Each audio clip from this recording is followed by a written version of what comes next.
बिस्मिल्लाहिर्रहमानिर्रहीम। अस्सलाम वालेकुम स्टूडेंट्स। स्टार्ट करते हैं हम आज का लेक्चर। ये एक्सरसाइज 14.1 का क्वेश्चन नंबर 7 है। 6 क्वेश्चन तक मैंने आपको कल करवा दिए थे। अब ये हम क्वेश्चन नंबर 7 से स्टार्ट करेंगे। क्वेश्चन नंबर 7 की स्टेटमेंट देख लें। इसमें हमें फादर्स की हाइट दी हुई है और सन्स की हाइट दी हुई है और आपने इनके दरमियान में रिग्रेशन इक्वेशन निकालनी है। Regression equation y hat is equals to a plus b x, ये आपने निकालनी है। लेकिन जो आपकी की बुक में या इस बुक में भी जो मेथड दिया हुआ है शॉर्टकट मेथड, आपने वो मेथड यूज़ नहीं करना। सिंपली जो पहले मेथड मैंने आपको करवाया था जिसमें a और b के सिंपल फार्मूले दिए थे, आपने उसी तरीके से इसको सॉल्व करना है। यहाँ ये जो u ये दिया हुआ है, ये u और v ये वाले फार्मूले यूज़ नहीं आपने करने, ठीक है। अच्छा, उसके बाद एक जो इसमें और चीज़ उन्होंने बताई है, predict the mean height of sons whose fathers are 20 inches in height, 70 inches in height. अच्छा, ये आपने आपके पास ये जो इक्वेशन दी हुई है, इसमें ये वाली वैल्यू जो है x, इसमें आपने 70 पुट करना है और फिर 70 को 0.4833 से मल्टीप्लाई करना है। फिर उसमें 35.95 ये जो इक्वेशन पूरी है, इस ये दोनों वैल्यूज़ इसको सॉल्व कर लेना है। तो y हैट का जो आंसर आएगा वो आपका ये निकलेगा 69.78। तो ये इसके दोनों पार्ट सॉल्व हो जाएंगे, ठीक है। अब इसकी नेक्स्ट देख लें, इसका बी पार्ट। इसकी बी पार्ट में आपको सम्स निकाल के दिए हुए हैं। ये जो सम्स हैं, जैसे ये समीशन एक्स आई माइनस 90 है, फिर summation x i minus 90 whole square है। ये एक डेविएशंस वाला फार्मूला भी वहाँ पे दिया हुआ है। पीछे जहाँ पे इसके फार्मूले रिग्रेशन के लिखे हुए हैं, वहाँ पे डेविएशन वाला फार्मूला भी मौजूद है। उस फार्मूले में आपने सिंपल ये वैल्यूज़ पुट करनी है ए और बी की, और आपने रिग्रेशन लाइन निकाल लेनी है एक्स ऑन वाई। और इस यहाँ पे हमें एन नहीं दिया हुआ, तो एन ये 9 दिया हुआ है, 9 एन के बराबर है। अच्छा, उसके बाद अगला देखें आप। नेक्स्ट इसका सी पार्ट है, जिसमें आपको एक्स दिया हुआ है, वाई दिया हुआ है और आपने रिग्रेशन लाइन निकालनी है। और यहाँ भी यू वी वाले फार्मूले दिए हुए हैं, ये यू और वी, लेकिन आपने यू वी वाला फार्मूला नहीं यूज़ करना, आपने सिंपल ए और बी वाला फार्मूला यूज़ करना है और ये वाली लाइन निकाल लेनी है y hat is equals to a plus b x, ठीक है। उसके बाद इसका नेक्स्ट देखें, क्वेश्चन नंबर 8। इसमें भी स्ट्रेट लाइन को फिट करना है और हमें इसमें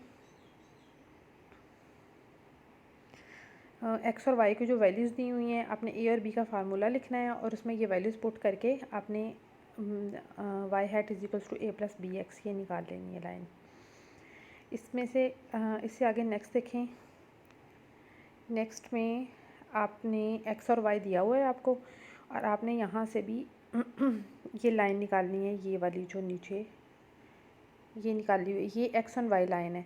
x hat is equals to -0.5 plus 1.5 y. जिन्होंने मेरा सेकंड लेक्चर लिया था, सेकंड लेक्चर में मैंने एक्स ऑन वाई और वाई ऑन एक्स ये दोनों लाइंस निकालनी बताई थी। अब ये एक्स ऑन वाई लाइन है, वहाँ से आप इस मेथड को देख लें, सेकंड लेक्चर से वीडियो मौजूद होगी, तो आपको पता चल जाएगा कि एक्स ऑन वाई लाइन कैसे निकालनी है और वाई ऑन एक्स कैसे निकालनी है। अच्छा, इसमें दोनों लाइन्स निकाली हुई हैं, ये वाई ऑन एक्स निकाली हुई है और नीचे एक्स ऑन वाई निकाली हुई है। ये दोनों लाइंस निकालने का तरीका मैंने बहुत अच्छे तरीके से वहाँ पे समझाया हुआ है। अच्छा, उसके बाद आगे देखें क्वेश्चन नंबर 9। क्वेश्चन नंबर 9 में हमें दिया हुआ है एक्स और वाई की वैल्यूज़ दी हुई हैं, ये एक्स है, ये वाई है, और उसके बाद आपने क्या फाइंड आउट करना है, दोनों लाइंस फाइंड आउट करनी है। ये देखें, एक वाई ऑन एक्स लाइन है और एक एक्स ऑन वाई, ये दोनों लाइंस आपने फाइंड आउट करनी है।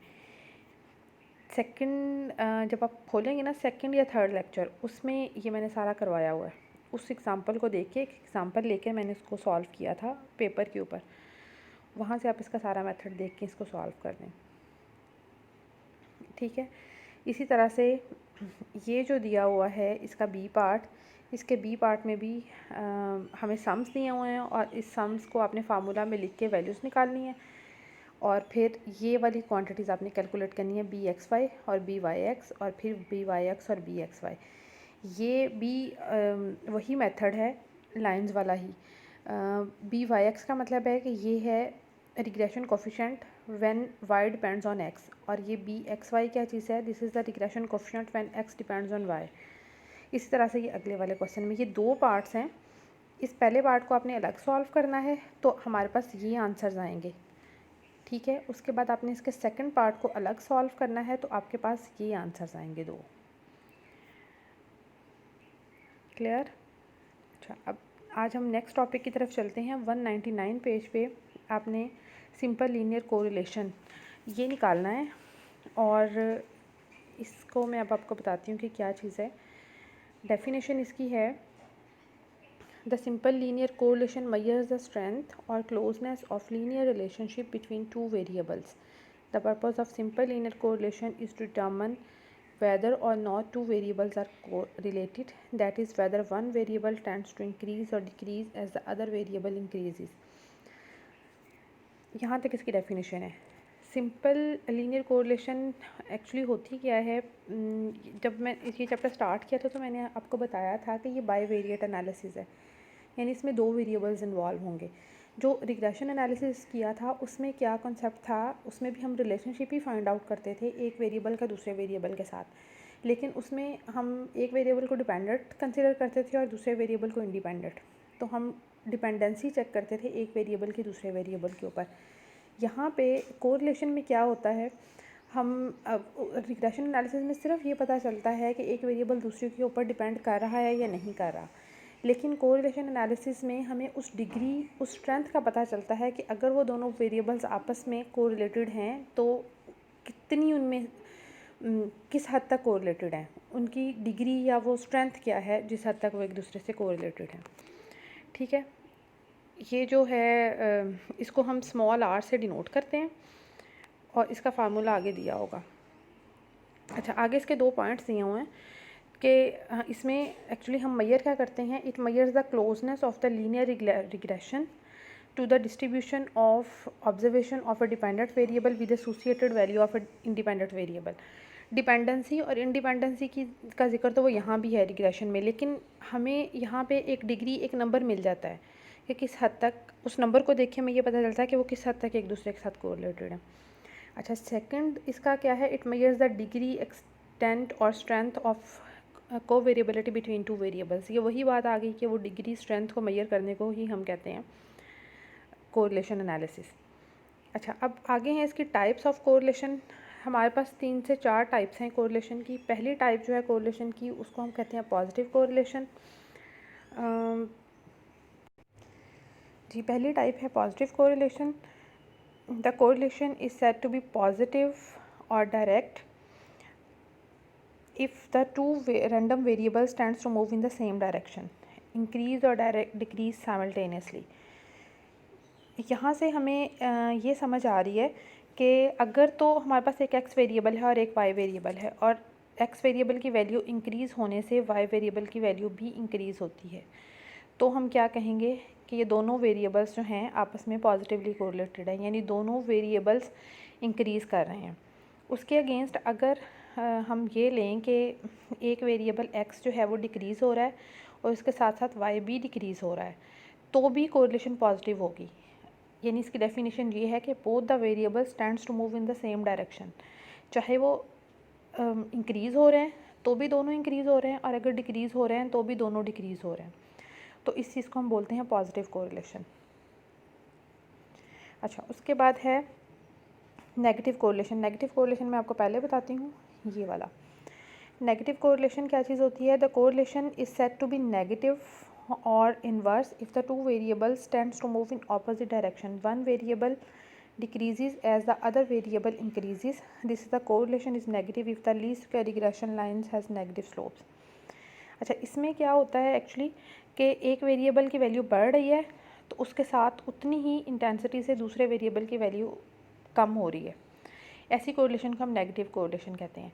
अगर तो दोनों वेरिएबल सेम डायरेक्शन में मूव कर रहे हैं तो हम कहेंगे कि ये पॉजिटिव कोरिलेशन है, चाहे वो इंक्रीज़ हो रहे हैं चाहे वो डिक्रीज़ हो रहे हैं। और अगर दोनों वेरिएबल्स जो हैं वो एक के बढ़ने से दूसरा की वैल्यू कम हो रही है तो हम ये कहेंगे कि ये दोनों वेरिएबल्स आपस में नेगेटिवली कोरिलेटेड हैं, ठीक है। ये दोनों मैंने आपको दोनों डेफिनेशंस करवा दी हैं। अब इसके बाद दो और डेफिनेशंस हैं। एक तो है जिसको हम बोलते हैं perfect positive correlation. The correlation is said to be perfect positive if the relationship between the two random variables is perfectly linear with positive slope। अच्छा, मैंने आपको बताया ऊपर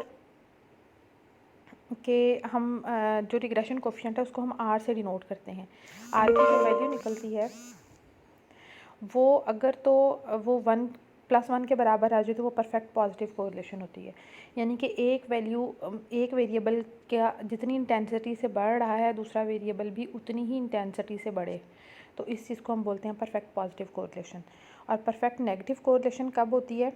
जब हमारे पास आर का आंसर एग्जैक्टली -1 के बराबर आ जाए, यानी कि उनमें नेगेटिव रिलेशनशिप है लेकिन बिल्कुल परफेक्ट है, तो ऐसी कोरिलेशन को हम बोलते हैं नेगेटिव कोरिलेशन। इस डेफिनेशन में इसकी बता देती हूँ। The correlation is said to be perfect negative if the relationship between the two random variables is perfectly linear with negative slope. उसके बाद एक इसकी लास्ट टाइप है नो कोरिलेशन। नो कोरिलेशन का क्या मतलब है कि एक्स और वाई के दरमियान कोई रिलेशनशिप एग्जिस्ट ही नहीं कर रहा। एक्स वेरिएबल की वैल्यू बढ़े या कम हो, वाई के ऊपर कोई फ़र्क ही नहीं पड़ा। डेफिनेशन इसकी क्या है? If one least square regression line is horizontal and the other least square regression line is vertical, then there is no correlation between the two random variables.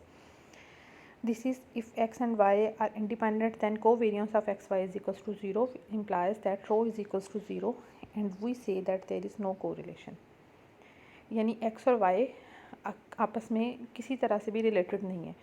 तो अगर वो रिलेटेड नहीं है तो इनकी जो कोवेरियंस है x और y की ये ज़ीरो हो जाएगी और यहाँ से आर रो जो है वो ज़ीरो हो जाएगा। रो क्या चीज़ है? ये पॉपुलेशन का पैरामीटर है, इसका एस्टिमेट ही आर होता है, स्मॉल आर। अभी जो मैंने आपको बताया ना कि कोरिलेशन कोफिशिएंट को हम स्मॉल आर से डिनोट करते हैं, तो सैम्पल के लिए जब हम वैल्यू लिखते हैं तो वो ये स्मॉल आर लिखेंगे और जब हम पॉपुलेशन के लिए वैल्यू लिखेंगे तो वो रो लिखेंगे। चीज़ ये दोनों एक ही हैं, ये पॉपुलेशन के लिए है और ये आर स्मॉल आर जो है ये सैम्पल के लिए।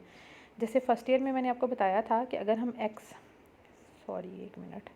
अगर हम एक्स बार कैपिटल एक्स बार लिखते हैं तो ये पॉपुलेशन का मीन है और अगर हम स्मॉल एक्स बार लिखते हैं तो ये सैम्पल का मीन है। इसी तरीके से अगर हम रो लिखेंगे तो ये पॉपुलेशन की कोरिलेशन है और अगर हम स्मॉल आर लिखेंगे तो ये सैम्पल की कोरिलेशन है। ठीक है। अच्छा, अब आगे है कोरिलेशन एनालिसिस। कोरिलेशन यहाँ पे इस पैराग्राफ में यहाँ पे बहुत सारी एग्जांपल्स दी हुई हैं ताकि आप लोगों को समझ आ जाए कि कोरिलेशन किस तरह से एग्जिस्ट करती है। ये यहाँ से देखें, examples of correlation problems are, कौन कौन सी एग्जांपल्स है? Height and weights of person. एक ही बंदे का अगर आप हाइट लें और वेट लें तो ऑब्वियसली वो कोरिलेटेड होंगे आपस में। किसी बंदे का हाइट बढ़ने से उसका वेट भी बढ़ जाता है। Age of husbands and age of wifes, ये भी आपस में कोरिलेटेड है। हस्बैंड्स की एज और वाइफ्स एक दूसरे के साथ इस तरह से कोरिलेटेड होती है, जैसे जैसे हस्बैंड्स की एज बढ़ती जाती है तो साथ वाइफ्स की एज भी बढ़ रही होती है। IQ of brothers and IQ of sisters, marks of students in economics and statistics. एक ही पर्सन के जब हम दो सब्जेक्ट्स में मार्क्स लेंगे तो वो भी कोरिलेटेड होंगे, क्योंकि एक ही बंदा है ना, उसका IQ लेवल भी एक जैसा ही है, उसका स्टडी को टाइम देने का स्टाइल भी एक जैसा ही है। उसके बाद income and IQ of the person, ये भी आपस में कोरिलेटेड है। Demand and supply of A commodity, ये भी आपस में कोरिलेटेड है। जैसे जैसे किसी चीज़ की डिमांड बढ़ती जाएगी उसकी सप्लाई भी बढ़ती जाएगी। Daily wages and the over time wages, gold prices and the silver prices, the height and circumferences of head of babies at the time of their birth, ये भी आपस में कोरिलेटेड हैं। The greatest and the smallest diameters of hence egg, ये सारी जो हैं examples दी हुई हैं कोरिलेशन की। और उसके बाद आगे इसके फार्मूलाज दिए हुए हैं। सैम्पल कोरिलेशन कोफिशिएंट को अभी मैंने आपको बताया कि हम डिनोट करते हैं स्मॉल आर से और पॉपुलेशन कोरिलेशन कोफिशिएंट को हम डिनोट करते हैं रो से। यहाँ पे रो के नहीं, आर के फार्मूले सारे दिए हुए हैं। आर के 3-4 यहाँ पे फार्मूले दिए हुए हैं और ये जब आगे इसके क्वेश्चंस आएंगे तो ये 3-4 फार्मूले ही इसमें यूज़ होंगे। पहला फार्मूला इसका क्या दिया हुआ है? ये वाला दिया हुआ है, SXY divided by SX into SY। अच्छा, SXY क्या चीज़ है? ये स्टैंडर्ड डेविएशन है एक्स और वाई की कंबाइन, और डिवाइडेड बाय SX क्या चीज़ है? ये स्टैंडर्ड डेविएशन है एक्स की, और ये वाई जो एस वाई है, ये क्या चीज़ है, ये स्टैंडर्ड डेविएशन है वाई की। ठीक है, समझ आ गई है इस चीज़ की। अच्छा, अगर हम इसको खोल के लिखेंगे इसी वाले फार्मूले को, जब हम स्टैंडर्ड डेविएशन आपने फर्स्ट ईयर में पढ़ी थी, तो स्टैंडर्ड डेविएशन का फार्मूला ये था, summation x i minus x bar into y i minus y bar divided by n. ये जो एस एक्स वाई है, ये इसी का फार्मूला लिखा हुआ है। और डिवीज़न में हमारे पास ये दो चीज़ें हैं, एक एक्स एक्स है और एक एस वाई है। इन दोनों के फार्मूलाज ये लिखे हुए हैं, ये एस एक्स का फार्मूला लिखा हुआ है और ये एस वाई का फार्मूला लिखा हुआ है। मैं इसको डिफरेंट कलर से हाईलाइट कर देती हूँ, ये एस वाई का फार्मूला लिखा हुआ है। ठीक है, अगर ये वाला जो फार्मूला है ये भी यूज़ होता है आर कैलकुलेट करने के लिए, ये फार्मूला भी यूज़ होता है आर कैलकुलेट करने के लिए। उसके बाद इसको मज़ीद सिंप्लीफाई किया हुआ है, और सिंप्लीफिकेशन के बाद सिंपली क्या किया हुआ है, एन को एन से काट दिया हुआ, फिर एन पे डिवाइड किया हुआ है। कुछ इस तरह की सिंप्लीफिकेशंस करने के बाद ये वाला जो फार्मूला बनता है, ये फार्मूला भी यूज़ होता है आर के लिए, और फिर उसके बाद ये फार्मूला भी आर के लिए यूज़ होता है। और जो मोस्ट कॉमनली फार्मूला यूज़ होना है वो ये लास्ट वाला है, ये जिसके ऊपर मैंने डबल टिक का निशान लगाया है, ये फार्मूला यूज़ होना है आपकी आर की कैलकुलेशंस में। लेकिन अच्छा, और ये वाला फार्मूला भी यूज़ होता है बाज़ औक़ात, इसको हम डेविएशन वाला फार्मूला बोलते हैं, जिसमें एक्स आई माइनस एक्स बार, ये जो चीज़ दी हुई है ना, ये डेविएशन वाला फार्मूला है। ये भी बहुत सारे क्वेश्चंस में यूज़ होना है। अच्छा, ये जो लास्ट वाला फार्मूला है जो मैंने आपको बताया है कि बहुत ज़्यादा यूज़ होता है, इसको आप देखें, हमने बी के फार्मूले भी पढ़े थे पिछले वाली रिग्रेशन में, तो ये बिल्कुल बी वाला फार्मूला ही है। ऊपर वाली चीज़ तो बिल्कुल वही है, n summation x y minus summation x into summation y divided by, उसमें क्या होता था, उसमें एक वक्त में या तो नीचे एन समीशन एक्स आई स्क्वायर माइनस समीशन एक्स आई होल स्क्वायर आता था, या फिर N summation Y i minus summation Y I whole square आता था। यानी कि इन दोनों टर्म्स में से कोई एक टर्म एक वक्त में आती थी बी के फार्मूले में।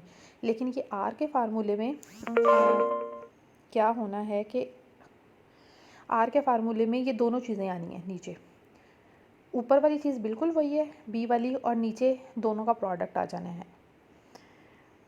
अच्छा, उसके बाद आगे इसकी प्रॉपर्टीज़ आ जाती हैं। ये आर के फार्मूले हो गए, ये सारे फार्मूले आपने याद करने हैं और ये आगे क्वेश्चंस में यूज़ होने हैं। अब इसकी जो हैं आर की प्रॉपर्टीज़ क्या हैं। The sample correlation coefficient r has the following properties. पहली प्रॉपर्टी इसकी है, r is symmetrical with respect to the variables x and y, that is r x y is equals to r y x. Regression वाले में जब हम B Y x निकालते थे या बी एक्स वाई निकालते थे, उन दोनों के आंसर डिफरेंट आते थे। लेकिन यहाँ पे चाहे आप आर एक्स वाई निकालें या आर वाई एक्स निकालें, दोनों के आंसर सेम आएंगे। ये दोनों एक ही चीज़ होती है, इसीलिए हम इसको बोलते हैं कि ये सिमेट्रिकल है। चाहे आप एक्स के ऊपर वाई की कोरिलेशन चेक करें, चाहे आप वाई के ऊपर एक्स की कोरिलेशन चेक करेंगे, दोनों सेम आएंगे। अच्छा, उसके बाद नेक्स्ट इसकी प्रॉपर्टी है, r is covariance of the values of two variables x and y measured in standard units, that is r ये है कोवेरियंस। आर जो है ये कोवेरियंस होती है एक्स और वाई को जब हम स्टैंडर्ड यूनिट्स जेड में कैलकुलेट करेंगे, तो वो जो जेड एक्स और जेड वाई आएगा उनकी कोवेरियंस को हम आर बोलते हैं। उसके बाद इसकी थर्ड प्रॉपर्टी ये है कि change of origin and scale, the value of r remains unchanged if the constants are added to or subtracted from the value of the variable, or if the values of a variable are multiplied or divided by constants having the same sign, but the value of r changes in sign only if the value of the variables are multiplied or divided by constants having opposite signs. That is, the magnitude of the sample correlation coefficient r is independent of the change of origin and scale. अच्छा, ये change of origin and scale का first year में भी हमने discuss किया था। Change of origin का मतलब ये होता है कि आप जो आपके पास ओरिजिनल वैल्यूज़ हैं उनमें कुछ प्लस कर दें या माइनस कर दें, इसको हम चेंज ऑफ ओरिजिन बोलते हैं। और चेंज ऑफ स्केल का मतलब ये होता है कि जब आपके पास ओरिजिनल वैल्यूज़ हैं उसमें आप कुछ मल्टीप्लाई कर दें या डिवाइड कर दें। तो इसमें हमें ये बताया गया है इस पैराग्राफ में कि आर जो है जब हम उसका ओरिजिन चेंज करते हैं, यानी कि उसमें कुछ वैल्यूज़ प्लस करते हैं या माइनस करते हैं, तो वो उसके ऊपर कोई फ़र्क नहीं पड़ता। और उसका स्केल चेंज करने से, यानी कि उसके ऊपर डिवाइड करने से या मल्टीप्लाई करने से, वो सिर्फ अपना साइन चेंज करता है। ओरिजिनल क्वांटिटी वही रहती है, लेकिन सिर्फ उसका साइन चेंज हो जाता है। ठीक है, उसके बाद इसकी आखिरी प्रॉपर्टी है मेरा ख्याल है, एक सेकेंड, फोर्थ प्रॉपर्टी इसकी ये है, r is always lies between -1 and +1, यानी कि आर की रेंज -1 से लेकर +1 के दरमियान में रहती है। इसका आंसर हमेशा -1 से लेकर +1 के दरमियान में ही आता है। अगर ये -1 इसका आंसर आ जाएगा ये वाला, तो इसका मतलब है परफेक्ट नेगेटिव कोरिलेशन है। अगर इसका आंसर +1 आ जाएगा तो हम कहेंगे कि ये परफेक्ट पॉजिटिव कोरिलेशन है। अगर आर का आंसर 0 के बराबर आ जाएगा तो हम ये कहेंगे कि there is no correlation between two variables. और अगर आर का आंसर 0.09 आ जाता है तो इसका मतलब है कि अगर उसके साथ प्लस का साइन लगा हुआ है तो हम कहेंगे कि स्ट्रॉन्ग पॉजिटिव कोरिलेशन है। और इसी तरह से अगर नेगेटिव वाली साइड पे चला जाता है, -0.75 आ जाता है, तो फिर हम कहेंगे कि स्ट्रॉन्ग नेगेटिव कोरिलेशन है। अच्छा, उसके बाद इसकी आखिरी प्रॉपर्टी फिफ्थ वन ये है कि r is the geometric mean of two regression coefficients BYX and BXY। ये BYX और BXY ये रिग्रेशन वाले चैप्टर में मैंने आपको बहुत अच्छी तरह से करवा दी हैं। ये दोनों रिग्रेशन कोफिशेंट्स जब हम एक ही डाटा से निकाल लेते हैं और उन दोनों को आपस में मल्टीप्लाई करने के बाद अंडर रूट ले लें तो हमारे पास आर का फार्मूला बन जाता है। यानी कि एक आर का ये वाला फार्मूला भी यूज़ होना है कि आपको दोनों रिग्रेशन कोफिशिएंट्स दिए हुए हैं x1y और y1x और आप उन दोनों को मल्टीप्लाई करके अंडर रूट ले लेंगे तो हमारे पास आर आ जाएगा। इसको हम बोलते हैं कि ये ज्योमेट्रिक मीन का फार्मूला है। ठीक है, ये इसकी पांचों प्रॉपर्टीज़ मैंने आपको करवा दी हैं, लेकिन ये वाली जो मैंने आपको पांचवी प्रॉपर्टी करवाई है इसके साथ एक शर्त होती है कि दोनों के साइन सेम होने चाहिए। आपने BYX निकाला या BXY निकाला, दोनों पॉजिटिव होने चाहिए या फिर दोनों नेगेटिव होने चाहिए। सिर्फ उसी केस में हम इस फार्मूले से आर निकाल सकते हैं। अगर एक पॉजिटिव है और एक नेगेटिव है तो फिर हम आर नहीं निकाल सकते, इस फार्मूले से नहीं निकाल सकते, किसी और फार्मूले से निकाल लेंगे। उसके बाद एक इसकी और प्रॉपर्टी यहाँ पे दी हुई है, r is 0 when one of the variable x और y इज़ कांस्टेंट। दोनों में से x या y दोनों में से अगर कोई एक वेरिएबल कांस्टेंट हो जाता है, उसकी वैल्यू चेंज ही नहीं होती, तो फिर r जो है वो 0 हो जाएगा। ठीक है स्टूडेंट्स, यहाँ तक आज का लेक्चर मैं क्लोज़ करती हूँ। अब ये मैंने आपको आज के लेक्चर में कोरिलेशन कोफिशिएंट के बारे में सारी थ्योरी का करवा दिया है। अब हम इसके जो एग्ज़ाम्पल्स हैं और इसकी क्वेश्चंस हैं वो मैं आपको कल करवाऊँगी या नेक्स्ट लेक्चर जब भी होगा मैं तब करवाऊँगी। और आपने अब इसकी डेफिनेशन, इसकी एग्ज़ाम्पल्स और इसकी types, negative correlation, positive correlation, no correlation, perfect positive correlation, perfect negative correlation और उसके बाद फिर इसके फार्मूले 3-4 और इसकी 6 प्रॉपर्टीज़, ये सारी की सारी अच्छे तरीके से याद कर लेनी है। ठीक है, ओके, अल्लाह हाफिज़।